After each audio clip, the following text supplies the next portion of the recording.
গতকালকে আমি একটা এআইকে প্রশ্ন করছিলাম মঙ্গল গ্রহ নিয়ে। ভাবছিলাম হয়তো সে ঠিকমতো অ্যান্সার দিতে পারবে না, কিন্তু সে খুব সুন্দর করে অ্যান্সার দিছিল। তো আজকে ভাবলাম যে আরেকটা ভিডিও তৈরি করি, যে এআইকে আজকে একটা প্রশ্ন করব, দেখি আজকেরটা ঠিকমতো অ্যান্সার দিতে পারে কিনা। আজকে আমি এআইকে প্রশ্ন করতে চাই চাঁদের বিষয় নিয়ে, যে চাঁদ সম্পর্কে সে কতটুকু জানে। চাঁদ হলো পৃথিবীর এক। জেমিনি, তুমি কি আসো? আমি আছি। কিভাবে আপনাকে সাহায্য করতে পারি? আচ্ছা, ধরো আমি যদি তোমাকে চাঁদ সম্পর্কে জিজ্ঞেস করি, চাঁদ সম্পর্কে তুমি কতটুকু জানো? আমি চাঁদ সম্পর্কে অনেক কিছু জানি। যেমন, চাঁদ পৃথিবীর একমাত্র প্রাকৃতিক উপগ্রহ। এটি প্রায় 450 কোটি বছর আগে গঠিত হয়েছিল। পৃথিবী থেকে এর গড় দূরত্ব প্রায় 384 কিলোমিটার। চাঁদ সূর্যের আলো প্রতিফলিত করে আলোকিত হয়। আমরা পৃথিবী থেকে চাঁদের প্রায় 59% অংশ দেখতে পাই। চাঁদের মাধ্যাকর্ষণ শক্তি পৃথিবীর মাধ্যাকর্ষণ শক্তির 6 ভাগের 1 ভাগ। চাঁদে কোনো বায়ুমণ্ডল নেই, তাই সেখানে শব্দ শোনা যায় না। চাঁদের পৃষ্ঠে অনেক গর্ত, ক্রেটার রয়েছে, যা উল্কাপিণ্ডের আঘাতে তৈরি হয়েছে। এছাড়াও চাঁদ সম্পর্কে আরও অনেক তথ্য আমার জানা আছে।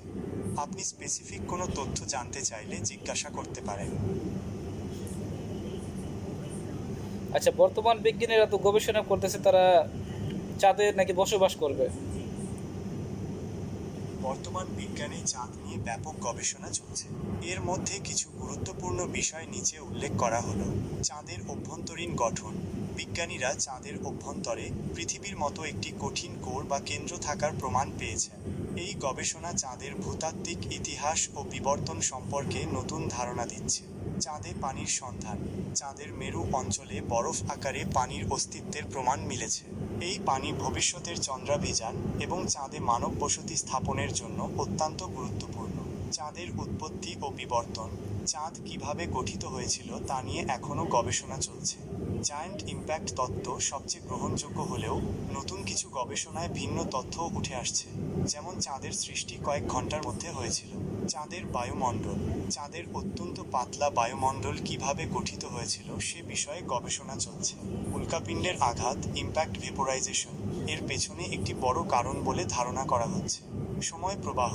বিজ্ঞানীরা গবেষণা করে দেখেছেন যে চাঁদে পৃথিবীর চেয়ে সময় দ্রুত প্রবাহিত হয়, যা আইনস্টাইনের আপেক্ষিকতা তত্ত্বের সঙ্গে সঙ্গতিপূর্ণ। ভবিষ্যৎ পরিকল্পনা। অনেক দেশ, বিশেষ করে চীন ও রাশিয়া, চাঁদে। আচ্ছা, চাঁদ সৃষ্টি হয়েছে কিভাবে, তুমি কি জানো? চাঁদ কিভাবে সৃষ্টি হয়েছে তা নিয়ে বিজ্ঞানীদের মধ্যে বেশ কিছু তত্ত্ব প্রচলিত আছে, তবে সবচেয়ে গ্রহণযোগ্য তত্ত্ব হল giant impact hypothesis. Giant impact hypothesis.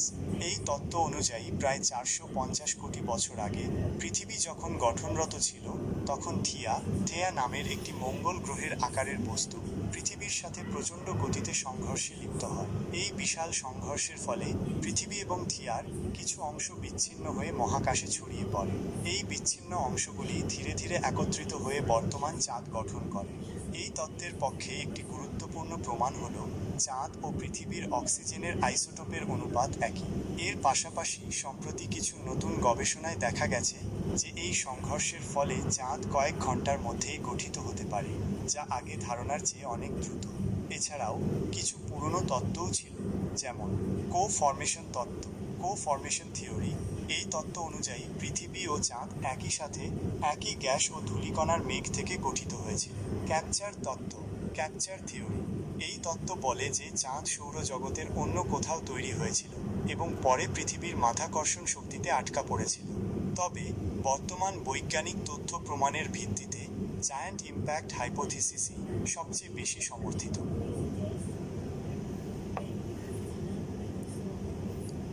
আচ্ছা, চাঁদ সম্পর্কে কোরআন ও হাদিস কি বলে? চাঁদ সম্পর্কে কুরআন ও হাদিসে বিভিন্ন স্থানে উল্লেখ আছে। কুরআন কুরআনে চাঁদকে আল্লাহর নিদর্শন, আয়াত, সময়ের হিসাব রক্ষক এবং আলোকময় বস্তু হিসেবে উল্লেখ করা হয়েছে।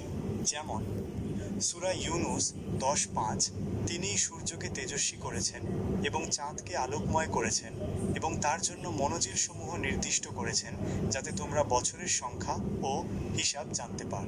সূরা ফুরকান 25:61, কত কল্যাণময় তিনি, যিনি আকাশে তারকারাজি স্থাপন করেছেন এবং তাতে রেখেছেন একটি প্রদীপ ও একটি আলোকময় চাঁদ। সূরা কামার 54:1, কেয়ামত নিকটবর্তী হয়েছে এবং চাঁদ বিদীর্ণ হয়েছে, এটি চন্দ্র বিদীর্ণ হওয়ার অলৌকিক ঘটনার প্রতি ইঙ্গিত করে। হাদিসেও চাঁদ সম্পর্কিত বিভিন্ন বিষয় বর্ণিত হয়েছে, যার মধ্যে রয়েছে চাঁদ দেখা, রুয়াতুল হিলাল, ইসলামিক ক্যালেন্ডার, বিশেষ করে রমজান ও ঈদের তারিখ নির্ধারণে নতুন চাঁদ দেখার গুরুত্ব। রাসূলুল্লাহ সাফ নতুন চাঁদ দেখে রোজা শুরু ও শেষ করার নির্দেশ দিয়েছেন। চন্দ্রগ্রহণ খুসুফ, চন্দ্রগ্রহণের সময় সালাত আদায় করার এবং আল্লাহর কাছে ক্ষমা চাওয়ার নির্দেশ। চাঁদের বিভাজন শাক্কুল কামার, মিরাকল হিসেবে চাঁদের 2 ভাগ হওয়ার ঘটনা, যা নবুয়তের প্রমাণ হিসেবে উল্লিখিত হয়েছে। সময় নির্ধারণ, চাঁদকে সময়ের একটি গুরুত্বপূর্ণ মাপকাঠি হিসেবে ব্যবহার করা। সংক্ষেপে কুরআন ও হাদিসে চাঁদকে আল্লাহর সৃষ্টিগত মহিমা, নিদর্শন, সময় গণনার মাধ্যম এবং কিছু অলৌকিক ঘটনার সাক্ষী হিসেবে উপস্থাপন করা হয়েছে। থ্যাংক ইউ জেমিনি তোমাকে। আপনাকে স্বাগত। আরও কিছু জানতে চাইলে জিজ্ঞাসা করতে পারেন।